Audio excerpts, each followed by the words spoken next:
Assalomu alaykum hurmatli ko'ruvchilar. Sharq Turkiston ovozining kundalik xabarlar programmasiga xush keldinglar. Xabarlarimizni yoqtirib ko'rishinglarni umid qilamiz. Men Muhammad Azzat. Tövəndə dehqonlar xabarlarimizning tafsiliy mazmunlarida bo'lsin. Chet eldagi Qozog'iston kishilik huquq tashkilotlarining bergan xabar qaraganda, Sharq Turkiston ili rayonidagi yerlik amaldorlar Astardan qozoq aholilariga pat yaqinda yig'ib olingan pasportni qaytarib beradiganligini va chet elga chiqib tuqqanlarni yo'qlash yoki o'ltiraqlashga ruxsat qiladiganligini aytgan. Ba'zi qozoqlar undidar orqali Xitoydagi tuqqanlari va do'stlari bilan bo'lgan aloqasining asliga kelganligini, ammo chet ellik Uyg'urlar o'zlarining yanada Xitoydagi tuqqanlari va do'stlari bilan aloqalasholmaydiganligini bildirgan.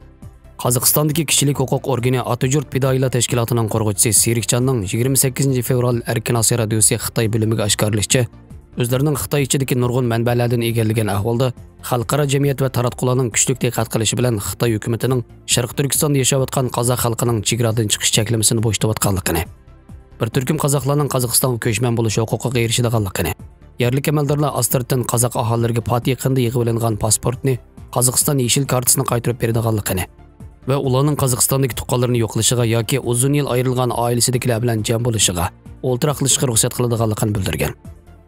Qozoq Raisxon bu xalqaro taratqularning yaqinqi kunlarda qozoqlarning Xitoyga qarshi namoyishiga munosabatli ekanligini, chunki dunyoning har qaysi joylaridagi taratqular Sharq Turkiston kishilik huquq masalasi to'g'risida keng ko'lamli xabar berayotganligi. Bo'lib 24-mart kuni Erkin Osiyo radiosi Xitoy konsulxonasining oldidagi namoyish haqida xabar bergandan keyin Xitoy bilan Qozog'iston ikki davlatning diplomatiya ministerligi va diplomatik konsulxonalari Qozog'iston qozoqlari bilan Sharq Turkiston qozoqlarining oilasini birlikka keltirish masalasi to'g'risida yig'in ochganligini, ikki davlat qozoq fuqarolarining erkin xalqaro kirib chiqishiga, uchinchi davlatga berish qatorliq ikki taraf aloqador qoida tuzumlar haqida uchur almashtirganligini bildirgan. Shuning bilan bir vaqtda Germaniyaning 2021-yillik Nuremberg kishilik huquq mukofoti Shvetsiyada turishliq qozoq lager shohidi Sayragul Saudbayga berilgan. Janubiy Germaniya gazetining xabar qilishicha, Nuremberg kishilik huquq mukofotining baholash komiteti tafsiliy muzokara olib berish orqali Sayragul Saudbayni bu mukofotga loyiq ko'rgan. Xabarda komitet a'zolarining birdek ovoz berib, Sayragul Saudbayning qoyil qilarliq jasorat bilan Xitoydagi Uyg'ur va boshqa turk musulmon millatlar uchun tik turganligi, Uyg'ur va qozoqlar qaratilgan jinoyatni fosh qilganlik uchun bu mukofotni berishni to'g'ri topganligini ta'kidlagan. Mazkur mukofot Germaniya hukumati Xitoyning Uyg'ur va boshqa turkiy xalqlarga qaratgan irqiy qirg'inchiligiga sukut qilish bilan ayblanayotgan mazgilda Sayragulga berilgan. Sayragul Saudbay buning oldida Amerika tashqi ishlar ministrligining Jasur ayollar mukofotiga erishgan. Sayragul Saudbay ilgari Sharq Turkistonning Mo'ng'ul-Ko'ran oilasidagi bir Xitoy jazo lagerida majburiy lager o'qituvchisi bo'lib ishlagan. 2018-yili Qozog'istonga qochib chiqib panohlik tilgan bo'lsa-mu, biroq Qozog'iston uningga panohlik berishni rad qilgan. Shuning bilan u 2019-yili Shvetsiyaning siyosiy panohligiga erishib, oilasi bilan Shvetsiyaga berib o'ltiraqlashgan. Bu jarayonda u lagerdagi xo'rlash va bosqinchilik qilmishlarini oshkorlab, zo'r g'ulg'ula qo'zg'agan.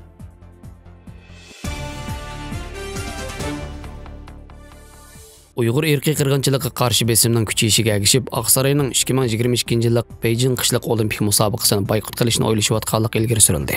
Washington kuzatuvchisi gazetining 28 fevral xabar qilishicha, Oqsaroy Xitoyning Uyg'urlarga tutgan muomalasi tufayli Beijing qishliq olimpik musobaqasini boykot qilish yoki boshqa davlatga o'tkazish to'g'risidagi kuchli besim ostida musobaqaga tutgan pozitsiyasini qayta o'ylashayotganligini bildirgan.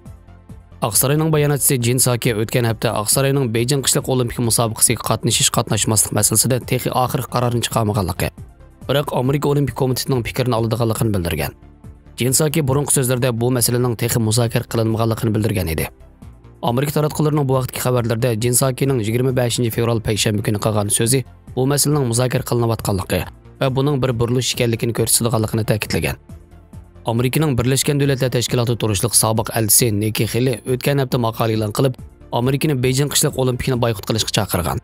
Agar Amerika va boshqa erkin davlatlar Beijing qishliq olimpikka qatnashsa, Xitoy Kompartiyasi buni Xitoyning yer shari o'rni va rahbarligining isboti deb hisoblaydi degan. U yana Twitterga muchur yo'llab, Amerikaning Uyg'ur xalqiga irqiy qirg'inchilik yurgizgan, dunyoga tahdid solayotgan bir davlatni ulug'lashtirmasligini ta'kidlagan. O'zbekiston sayohatchilikni jonlantirib taraqqiy qildirish maqsadida 5 davlatning fuqarolariga qarata yo'l qo'ygan 10 kunlik vizasiz sayohat belgilamasini ijro qilishga boshladi.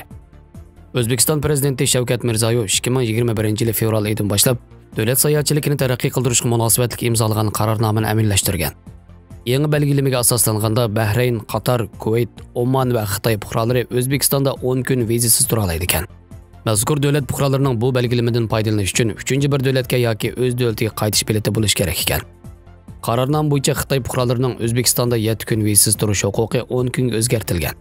O'zbekiston hukumatı buningdan burun sayohatchilikni taraqqiy qildirish maqsadida yo'l qo'ygan qarorlar ramkasida Turkiyani o'z ichiga olgan 86 davlat xalqiga 1 oydan 3 oygacha o'xshamagan muddatda vizasiz turish huquqi bergan.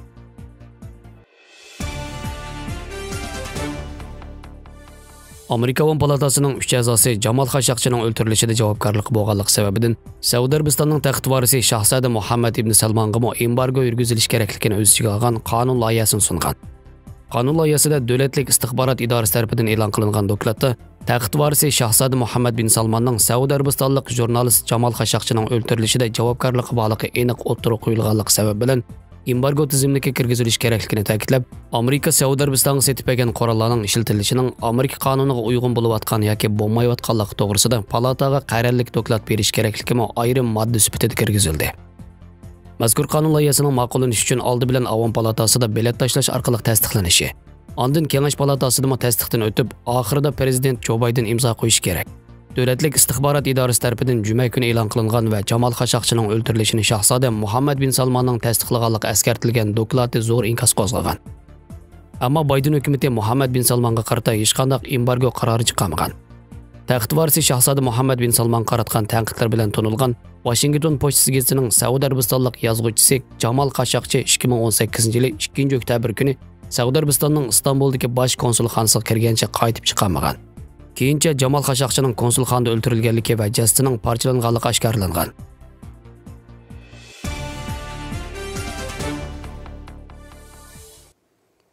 Xabarlarimizni ko'rganingizga rahmat. Ko'rishguncha omon bo'linglar. Xayr xo'sh, Allohga omonat.